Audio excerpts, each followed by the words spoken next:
Okay, isn't it? Pole and focus point.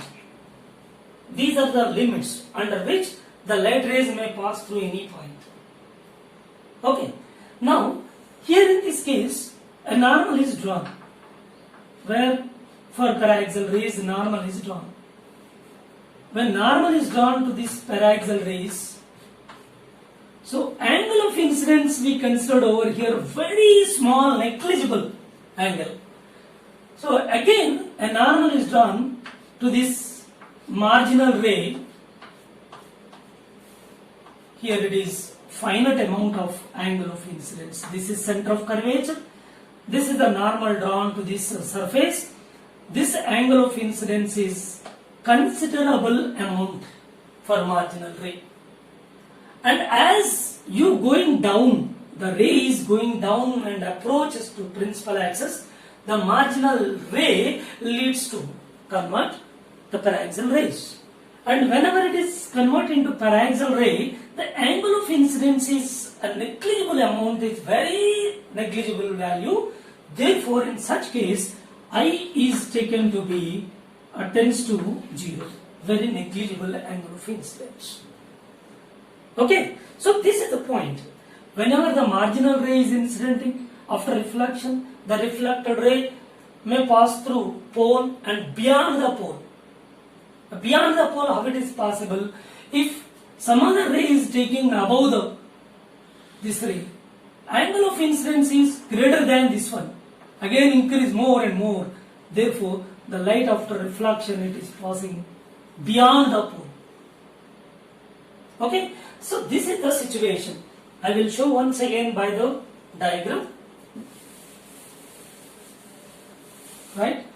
So this is concave mirror, spherical mirror. Here this is marginal ray. This is marginal ray. And marginal ray, it may pass through focus point, pole of the spherical mirror after reflection, and paraxial ray is considered. The paraxial ray definitely it must pass through principal focus after reflection. Now a normal is drawn to this surface for paraxial rays. Here angle of incidence are very negligible. This is center of curvature. And one more normal drawn for marginal rays.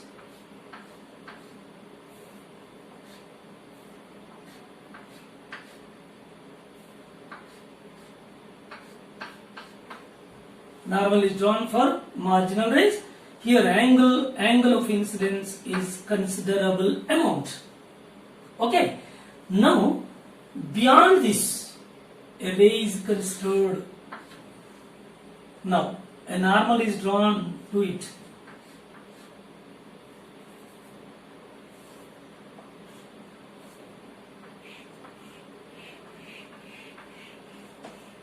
So here angle of incidence is greater than this one. Therefore, as angle of incidence increases, angle of reflection will also be increased. Therefore, this ray after reflection may pass beyond the pole of the spherical mirror. Okay. So here the boundary line is focus point, and focus to pole or beyond the pole, the light ray will pass after reflection. This is the situation in case of spherical mirrors. Now let us move on a point that the problem related to finding the angle of incidence for which the light ray after reflection passes through pole of the spherical mirror. Let us find that first. So here this is example problem. A spherical mirror, concave mirror, a ray of light incident on it. This is marginal ray. Now after reflection it passes through pole. In order to pass through the pole after reflection, what should be the angle of incidence? This is the question. Okay. Now here a normal is drawn to this surface. This is center of curvature. Now this is the angle of incidence I. This is the angle of reflection is also I, because I is equal to R. And keep in your mind, the law of reflection I is equal to R will also applicable in spherical mirrors. Okay? Therefore, in this case, I is equal to R. This is I, this is I. This angle and this angle, these two are also equal. And from here to here it is radius of curvature. From here to here it is also radius of curvature. This is R and R, two sides of the triangle equal, two angles equal. Definitely this side will also becomes R. Therefore this angle is also be I. So from this triangle, total angle I plus I plus I, 3I is equal to how much? 180 degree. Therefore I is giving 60 degree. So very clear. For angle of incidence 60 degree. Where? For marginal rays. For marginal rays at angle of incidence 60 degree. If it is incident, then after reflection the reflected ray must pass through the pole of the spherical mirror. Okay, this is the point. Okay, in case of paraxial rays, then light must pass through the focus point. If it is passing through focus point, so we can also find the relation between radius of curvature and the focal length of the spherical mirror. Let us find that relation. And before going to that, it's a very important point. For marginal ray, the light ray after reflection, it will not pass through focus point. It is passing through any point that the boundary line focus to pole or beyond the pole, depending upon the angle of incidence. As the light ray is coming down and approaches to the principal axis, then angle of incidence gradually decreases. When angle of incidence here decreases, here angle of reflection will also decrease. As this value decreases, this is also decreasing. Therefore, instead of it passes through pole or beyond the pole, it is slowly bending towards the focus point. Whenever the angle of incidence is very negligible, where the reflected ray must pass through the principal focus. So this is mechanism. Okay. Next we go for the relation between focal length and the radius of curvature. See here. Suppose we consider a spherical mirror, concave mirror. Okay. Now a paraxial ray is incident on this spherical mirror. This is paraxial ray. Okay. Now, after reflection, this passes through focus point. Okay, let it be F after reflection. Now let us consider a normal drawn to this spherical surface at point of incidence. At point of incidence, normal is drawn. Then here it is angle of incidence. This is angle of reflection. I is equal to R. I and I both are equal. Now this angle both are equal because alternate angles. Now from this center of curvature, this is pole. From center of curvature to the pole, which is the radius of curvature R. Now from here to here it is also R, because it is also radius of curvature. Okay. Now a normal is drawn to this line from the point F, focus point. A normal is drawn to this line. See here, from C to point A, say C to A, it is radius of curvature. C to P, radius of curvature. Okay. Now this angle equal, this angle equal. These two are equal by the law of reflection. I is equal to R. And this angle both are alternate angles, therefore equal. Now from this point F, a normal is drawn. Definitely this angle equal. Therefore this radius of curvature will divide equally, that is r by 2 here. Okay, from this triangle, if it is a n normal is drawn, from triangle CNF, from triangle CNF, cos I is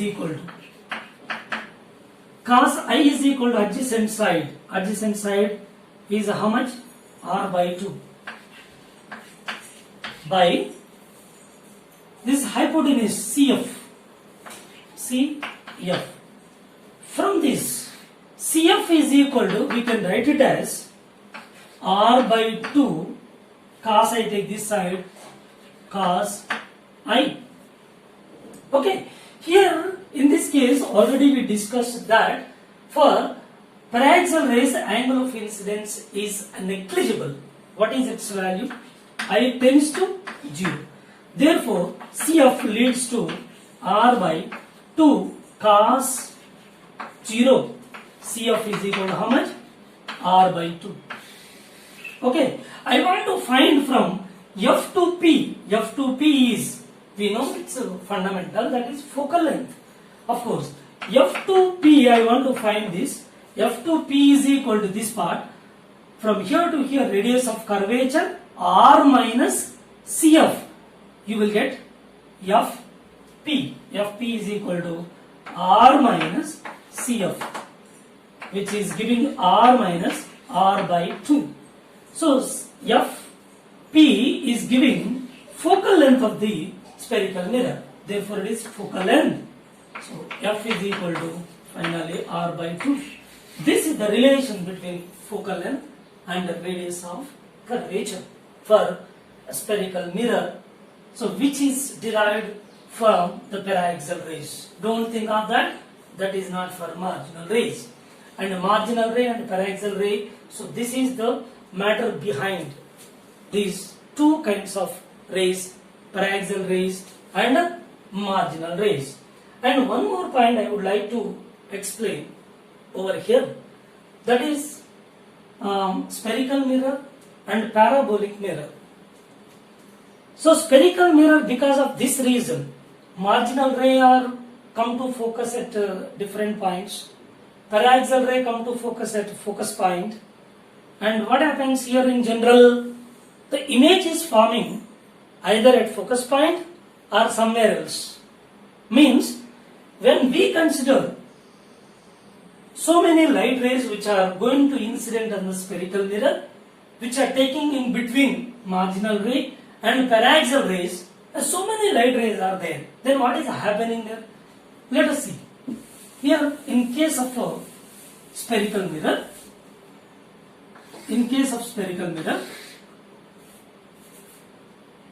this is marginal ray, and after reflection it passes through pole, and this is paraxial ray. After reflection it passes through focus point. Okay. Now, if one can think of that, the light rays which are in between the marginal and the paraxial, this is marginal ray, this is paraxial ray. Okay. Between these two light rays, so many light rays are incidenting on this spherical mirror. Okay. Now, for marginal ray, corresponding image is formed at pole, and for paraxial rays, corresponding image formed at focus. They come to focus at focus point, and marginal ray come to focus at pole after reflection. Now, the image formed for marginal rays over here, for paraxial rays, image over here. Suppose so many rays are incidenting here, then that will come to focus over here, this point, and one more ray come to focus over here, and one more ray after reflection come to focus over here. Like this, we can get so many images for a single object. We are keeping a single object on another side in front of the concave mirror, spherical mirror. Then how many images we are getting For a single object, so many images. For a single object, we are getting many number of images, greater number of images that extends from focus to pole or beyond the pole depending upon the incident angle. Therefore, here this is one kind of defect for this spherical mirror. This defect in forming the images for a single object, so many images which are extended over the principal axis, that is from focus point to the pole. So this is known as a defect of the spherical mirror. This defect is called as aberration. The defect of any optical instrument which is called as aberration. This aberration is known as spherical aberration. Spherical aberration. So aberration occurring because the images are occurring between the focus point and the pole, because all the light rays are not focusing at one point. Some are focusing at focus point, some are focusing at pole, some are focusing in between focus point and the pole, and some are focusing beyond the pole. And like that we have so many images, we are getting so many images for single object. For single object, these many images are formed by the spherical mirror. Definitely it is a defect of the spherical mirror. That defect is known as spherical aberration. Spherical aberration. So this is happening in case of spherical mirrors. Spherical mirrors. Then what to do to minimize or eliminate the spherical aberration? We have to use, there are two important points. So point number one is we can use the small size of the spherical mirror to avoid the marginal rays. Means we are not using this much greater size of aperture or greater size of the spherical mirror. We are using just a small size of the spherical mirror is to be used. Small size is used, then what happens? The marginal rays are avoiding by using the small spherical mirror. By that we can avoid these spherical aberration. This is point number one.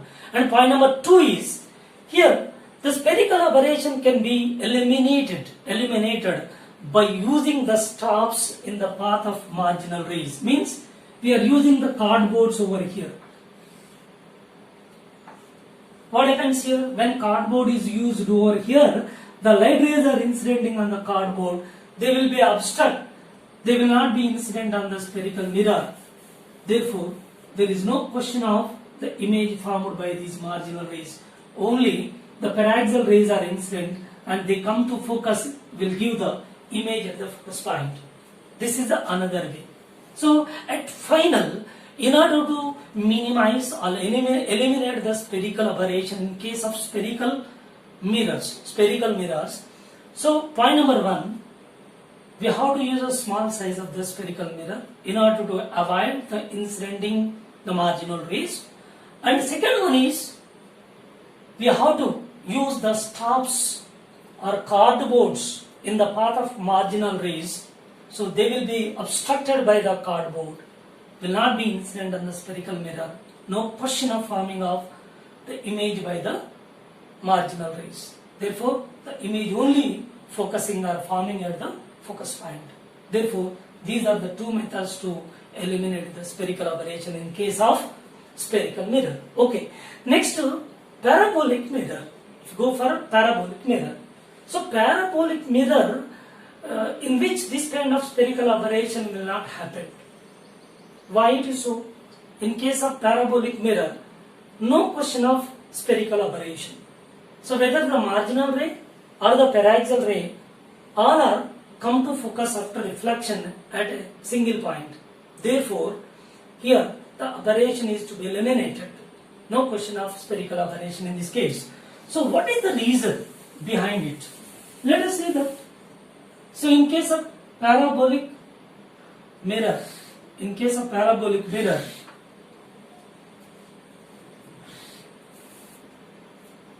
So here incident light, whether it is marginal ray or paraxial ray,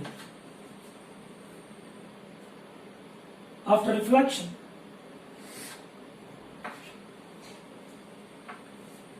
when we consider a normal to this paraxial, normal to this parabolic mirror, it is a parabolic mirror. If we consider normal, where the point where the light is incidenting, where we consider a normal is drawn at this point.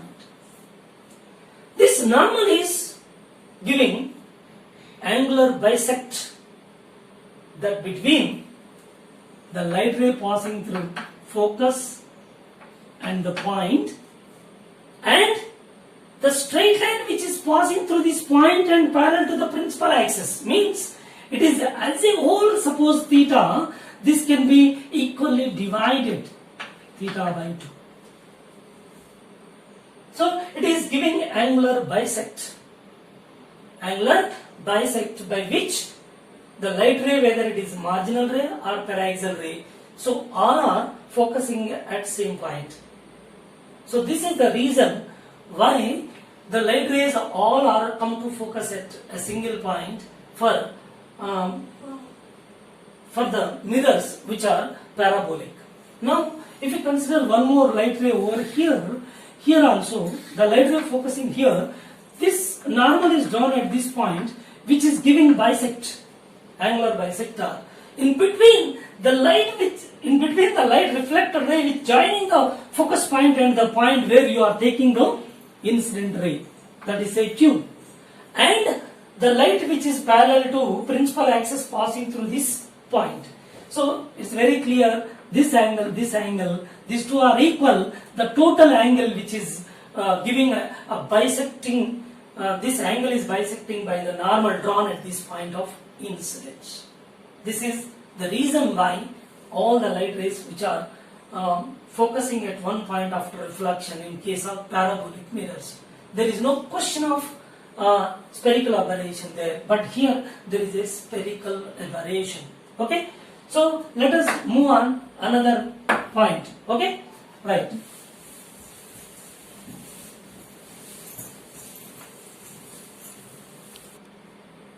Okay, let us go for a very important ray paths related to concave mirror and convex mirror. So these ray paths are giving advantage to us in making the ray diagrams while deciding the position of image. Okay, right. What are the important ray paths? Let us see. Concave mirror. In case